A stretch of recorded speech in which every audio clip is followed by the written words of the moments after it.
এটা মুষ্টি ফান্ডের চাল। এভাবেই বাড়ি বাড়ি গিয়ে চাল তুলছেন স্থানীয়রা। একদিন দুদিন নয়, 5 বছর যাবৎ চাল তুলছেন তারা। 5 বছরের চাল বিক্রি করা 4 লাখ টাকা, এলাকাবাসী সহায়তায় 1 লাখ টাকা এবং তাদের স্বেচ্ছাশ্রমে তৈরি করা হয়েছে 1 কিলোমিটার রাস্তা। এই দৃশ্য টাঙ্গাইলের দিলদুয়ার মির্জাপুর উপজেলার সীমান্তবর্তী ডুবাইল ও গবরা গ্রামের। এই 1 কিলোমিটার রাস্তা না থাকার জন্য চরম ভোগান্তি নিয়ে যাতায়াত করতে হয়েছে পার্শ্ববর্তী গ্রামের হাজার হাজার মানুষদের। রাস্তাটি নিচু হওয়ায় বর্ষা মৌসুমে রাস্তাঘাট তলিয়ে থাকায় নৌকাই তাদের একমাত্র ভরসা। ফলে স্কুল, কলেজ ও মাদ্রাসার শিক্ষার্থীরা চলাচল করছে জীবনের ঝুঁকি নিয়ে। অসুস্থ রোগী নিয়ে যাতায়াতে পড়তে হয় ভোগান্তিতে।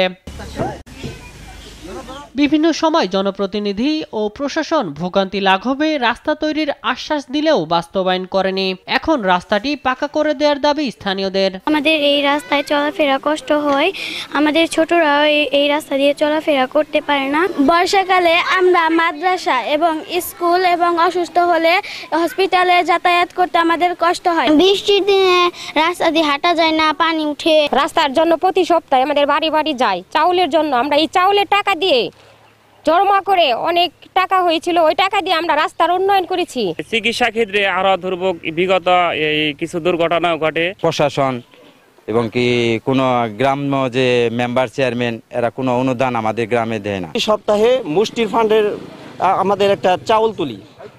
দেখা যায় যে এক একজনের অবস্থা বুঝে এক এক রকম চাউল তুলি। কেউ 1 পোয়া দেয়, কেউ আধা কেজি দেয়, এরকমভাবে দেয়। তা দিতে দিতে দেখা যায় যে একটা বড় ধরনের ফান্ড তৈরি হয়েছে। প্রায় 4 লাখ টাকার মতো আমাদের এই ফান্ড থেকে আসছে এবং আমাদের গ্রামবাসীর সকলের সহযোগিতায় আরও 1 লাখ টাকার মতো উত্তোলন করে আমরা 5 লাখ টাকার এই রাস্তা নির্মাণ করছি। স্থানীয়রা রাস্তা তৈরির কাজ করছে এমন কোনো বিষয়ে অবগত নন বলে জানান স্থানীয় ইউপি সদস্য। এখানে জানানো উচিত ছিল না, মেম্বার চেয়ারম্যান জানাইতো যারা মহিলা কাজ করতেছি, এটা একটা প্রকল্প দেন, চেয়ারম্যানে বুঝতো, আমরা বুঝতাম, তারা এগুলো করবো কেন? দুর্ভোগের বিষয়ে ক্যামেরার সামনে কথা বলতে রাজি হননি দিলদুয়ার উপজেলা নির্বাহী কর্মকর্তা সাব্বির আহমেদ। আর সরজমিন পরিদর্শন করে গুরুত্বপূর্ণ রাস্তা দ্রুত সংস্কার করার আশ্বাস দিলেন জেলা প্রশাসনের এই কর্মকর্তা। সংশ্লিষ্ট উপজেলা নির্বাহী অফিসারকে জেলা প্রশাসনের পক্ষ থেকে আমরা এটা নির্দেশনা প্রদান করে দিব যে তারা যেন স্থানীয়ভাবে রাস্তাটি পরিদর্শন করে এবং যার যার উপজেলার অংশটুকুতে তারা যে সরকারি যে পদক্ষেপ সেটি কার্যক্রম যেন গ্রহণ করে। রাস্তাটা আসলে পরিদর্শন সাপেক্ষেই সেখানে বোঝা যাবে যে আসলে এটার নিশ্চয়ই প্রয়োজন আছে। স্থানীয়দের ভোগান্তি লাঘবে দ্রুত ওই রাস্তাটি সংস্কার করবে প্রশাসন, এমনই প্রত্যাশা স্থানীয়দের।